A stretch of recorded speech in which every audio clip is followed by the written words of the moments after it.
Welcome to my channel commerce classes by Ritu Singh. हम कर रहे हैं जो पार्ट बी है अकाउंटेंसी का एनालिसिस ऑफ फाइनेंशियल स्टेटमेंट, उसका चैप्टर फर्स्ट कर रहे हैं फाइनेंशियल स्टेटमेंट ऑफ कंपनीज। उसमें हम फॉर्मेट 3 के अंडर हमारी बैलेंस शीट बना रहे हैं। बैलेंस शीट में हमारे 2 हेड हैं। हमने फर्स्ट हेड को कम्प्लीटली डिस्कस कर लिया है। सेकंड हेड हमारा जो एसेट्स वाला है वो हमने हाफ कर लिया। नॉन करंट एसेट्स हमने कर लिए हैं। आज हम करेंगे करंट एसेट्स। देखिए करंट एसेट्स होती क्या हैं, जो एक्सपेक्टेड होती हैं कि हम इनको 12 मंथ के अंदर अंदर या तो बेच देंगे या कंज्यूम कर लेंगे, या तो कंजप्शन कर लेते हैं उनकी अदर प्रोडक्शन के लिए, या उनको बेचकर वापस कैश आ जाता है हमारे पास। ये हमारी करंट एसेट्स होती हैं। देखिए ये हमारा ऑपरेटिंग साइकिल है। देखिए कैश होता है, फिर उस कैश होता है उससे क्या खरीदते हैं हम, रॉ मटेरियल से वर्क इन प्रोग्रेस में जाता है, फिर फिनिश्ड गुड बन जाती हैं। ये हमारे क्या हैं, स्टॉक है। स्टॉक हमारी किस साइड आता है, एसेट साइड आता है, और फिर फिनिश्ड गुड से सेल्स हो जाती है। सेल्स से हमारे पास क्या आ जाता है, दोबारा कैश आ जाता है। तो ये साइकिल होता है, ये ऑपरेटिंग साइकिल होता है। और इस ऑपरेटिंग साइकिल में जो भी एसेट्स आती हैं वो करंट एसेट्स कहलाती हैं। इनको रियलाइज कर लेते हैं विद इन 12 मंथ में। जिनको सब हेड में डिवाइड किया गया है फर्दर, ये हमारे ए से लेकर एफ तक 6 सब हेड हैं। Current investment, inventories, trade receivable, cash and cash equivalent, short term loans, advances, other current assets. इनको 1 बाय 1 हम डिस्कस करते हैं। देखिए फर्स्ट है हमारा A current investment. Current investment क्या होती है, which are held to be covered into cash within 12 month. जो कैश में कन्वर्ट हो जाती है कितने दिन में, 12 महीने के, मतलब 1 साल के अंदर अंदर, from the date of their purchase, जब हमने खरीदी हो। कौन कौन सी होती है, investment of the equity instrument. ऐसे कोई इंस्ट्रूमेंट खरीद लेते हैं हम जो हम 1 साल के अंदर अंदर दोबारा बेच दें। Preference share, government and trust securities, debenture and loans, mutual fund. इन चीज़ों में इन्वेस्ट करते हैं सिर्फ 1 ईयर के लिए। 1 ईयर में इनको या तो इनकी मैच्योरिटी डेट आ जाती होती है, या क्या करते हैं हम इनको जो मार्केट है उसमें सेल कर देते हैं। हमारी सिक्योरिटी मार्केट में हम सेल परचेज कर सकते हैं इन इंस्ट्रूमेंट की, और वहाँ से हम कैश, जो हमारा कैश आ जाता होता है, इसलिए इनको करंट इन्वेस्टमेंट कहते हैं। ऐसी इन्वेस्टमेंट जिनमें सिर्फ 1 साल के लिए इन्वेस्ट किया जाता है वो करंट इन्वेस्टमेंट कहलाती है। Inventories, stock held for the purpose of trade in the normal course of business. क्या है, ऐसा स्टॉक जो बिजनेस पर्पस के लिए, मतलब उनसे स्टॉक से गुड्स बनाकर सेल ही की जाती है, प्रोडक्ट बनाया जाता है और उसको सेल किया जाता है। ऐसे नहीं कि कोई स्टॉक ऐसा खरीद लिया, जैसे बिल्डिंग है, वो सेल के लिए नहीं खरीदते हम, उसमें हमारा बिजनेस चलता होता है। प्लांट है, उसमें हमारे प्रोडक्ट बनते होते हैं, उसको फिर बेचने के लिए नहीं खरीदा जाता। लेकिन इन्वेंट्री क्या होती है, ऐसा स्टॉक होता है जिसे फिर बेचने के लिए खरीदा जाता है। उसमें क्या क्या होता है, रॉ मटेरियल खरीदते हैं सबसे पहले हम, कैश जाता है, रॉ मटेरियल आ जाता है। रॉ मटेरियल को फिर हम प्रोडक्ट के लिए प्लांट में डाल देते हैं, जो वो टाइम लगता है उसको वर्क इन प्रोग्रेस बोलते हैं। फिर प्रोडक्ट तैयार हो जाता है, फिनिश गुड बोलते हैं उनको। स्टॉक इन ट्रेड, अब जो सेल्स के लिए तैयार हो गई, जो उनकी लेबलिंग, पैकेजिंग सब कुछ हो गया, फिर तैयार होने के बाद ये तो है ही नहीं एक ही दिन में बिक जाएंगी, उनको हम जो स्पेयर चीज़ें होती हैं उनको स्टोर में रख लेते हैं, और इनको बनाने के लिए जो लूज़ और टूल्स लगते होते हैं वो सब, ये सारा हमारा इन्वेंट्री का हिस्सा होता है। और ये ऑपरेटिंग साइकिल भी ऐसे ही काम करता है। फिर जो स्टॉक इन ट्रेड है उसको सेल कर देते तो वापस कैश आ जाता है। तो ऑपरेटिंग साइकिल भी इन्वेंट्री के हिसाब से ही चलता है। अब क्या है, हमारा बी हो गया है इन्वेंट्रीज। अब सी करते हैं ट्रेड रिसीवेबल। ट्रेड रिसीवेबल क्या होते हैं, amount receivable on amount of sales of good and services.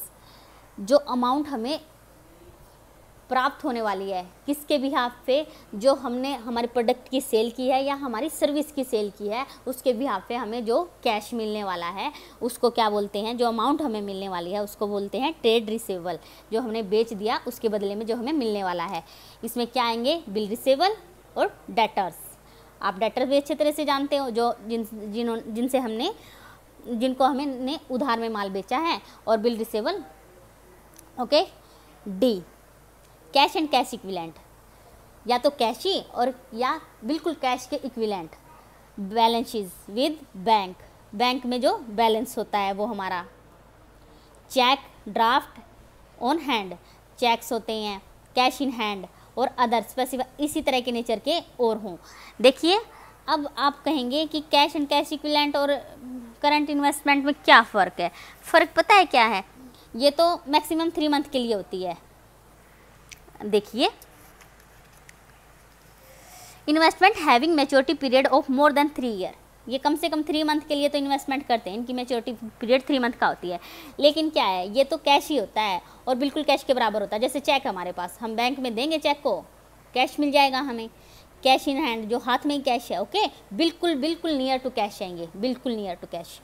Short term loan and advances, number E, which are expected to be realise within 12 month, जो हम short term loan लेते हैं और advance जो हम देते होते हैं वो क्या कितने महीने में, 12 मंथ के अंदर अंदर रियलाइज हो जाएंगे हमारे कैश में। अदर करंट एसेट्स जो इन ई पार्ट तक नहीं आती वो अदर करंट एसेट्स के हेड में आती हैं। देखिए मेनली होता है क्या है other current assets, this is all inclusive heading which incorporate current asset that do not fit into any other, जो एनी अदर कैटेगरी में फिट नहीं होती वो कहाँ आ जाएगी, अदर करंट एसेट्स में। देखिए example, advance tax, unamortize expenses, return of, ये सारे क्या आ जाएंगे इसमें, एडवांस टैक्स, अनएमोर्टाइज एक्सपेंसेस, ये इसके एग्जाम्पल हैं। ओके, अब हमारी ये कंप्लीट हो गई है balance sheet current asset side, जो करंट एसेट्स के साथ ही जो एसेट साइड हमारी कंप्लीट हो गई। अब उसका टोटल आ जाएगा। अब 2 चीज़ें और हैं, कॉन्टीजेंट लाइबिलिटी और कमिटमेंट्स। ये हम बैलेंस शीट के अंदर तो इनकी एंट्री नहीं होती, लाइबिलिटी के अंदर कॉन्टीजेंट लाइबिलिटी की एंट्री नहीं होती, लेकिन इन्हें एक नोट के रूप में हम बैलेंस शीट के नीचे लिखते होते हैं। कॉन्टीजेंट लाइबिलिटी क्या होती है, ऐसी लाइबिलिटी जो भविष्य में आ सकती है, आने की संभावना आ भी सकती है और नहीं भी आ सकती है, तो उसके लिए हम पहले से ही रिजर्व बना के रख लेते होते हैं कि हमारी कॉन्टीजेंट लाइबिलिटी आ सकती है और हमें पैसा देना पड़ सकता है। कोई जैसे केस चल रहा है तो वो केस हार सकते हैं तो हमें इतना क्लेम उस केस के रूप में देना पड़ सकता है, ये सब। और कमिटमेंट्स क्या होती हैं, कमिटमेंट क्या होती है, जो मतलब एक एग्रीमेंट होता है जो फ्यूचर के लिए होता है और स्पेसिफाइड डेट पे होता है, तो उसको बोलते हैं कमिटमेंट। इसके अंडर क्या क्या इंक्लूड करते हैं हम, देखिए कॉन्टीजेंट लाइबिलिटी के अंदर हम इंक्लूड करेंगे claim against the company not acknowledged as डेप्ट, जो डेप्ट में एक्नॉलेज नहीं होते वो क्लेम आ जाएंगे।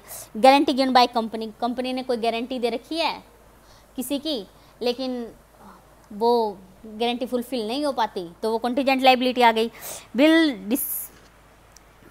Bill discounted but not matured, bill discounted but not matured, ये कोई अकाउंटिंग ट्रीटमेंट नहीं आएगा, सीधी आपको लिखी आएगी bill discounted but not matured, guarantee given by the company, claim against company not acknowledged as debt, ये सीधी 3 चीज़ें हैं लिखी आएंगी। आपको सीधा नोट बैलेंस शीट का फॉर्मेट बनाना है और ये आए तो आपको नोट में कॉन्टीजेंट लाइबिलिटी के हेड के अंदर डालनी है। अब कमिटमेंट्स, कमिटमेंट्स क्या होते हैं, contract remaining to be executed, जो कॉन्ट्रैक्ट में रह जाता है वो एग्जीक्यूट करना होता है फ्यूचर में, वो चीज़ें। अनकॉल्ड लाइबिलिटी ऑन पार्टी, जो अनकॉल्ड लाइबिलिटी है जो पार्सली पेबल शेयर होते हैं उनकी। Arrear of dividend on cumulative preference share, जैसे कुमुलेटिव प्रेफरेंस शेयर होते हैं हमारे, उनका डिविडेंड है वो देना रह जाता है, तो इस तरह के कमिटमेंट है जो हमें देने करने ही होते हैं फुलफिल, तो ये हमारे कमिटमेंट्स के अंदर आ जाएगा। ये हमारा हो गया है बैलेंस शीट का फॉर्मेट पूरा कंप्लीट। होप आपको समझ में आया होगा। अगर कोई रह जाती है आपकी क्वेरी तो प्लीज़ कमेंट बॉक्स में डाल दीजिएगा, और मेरी वीडियो अगर आपको पसंद आए तो प्लीज़ लाइक शेयर सब्सक्राइब जरूर कीजिए। Thank you so much.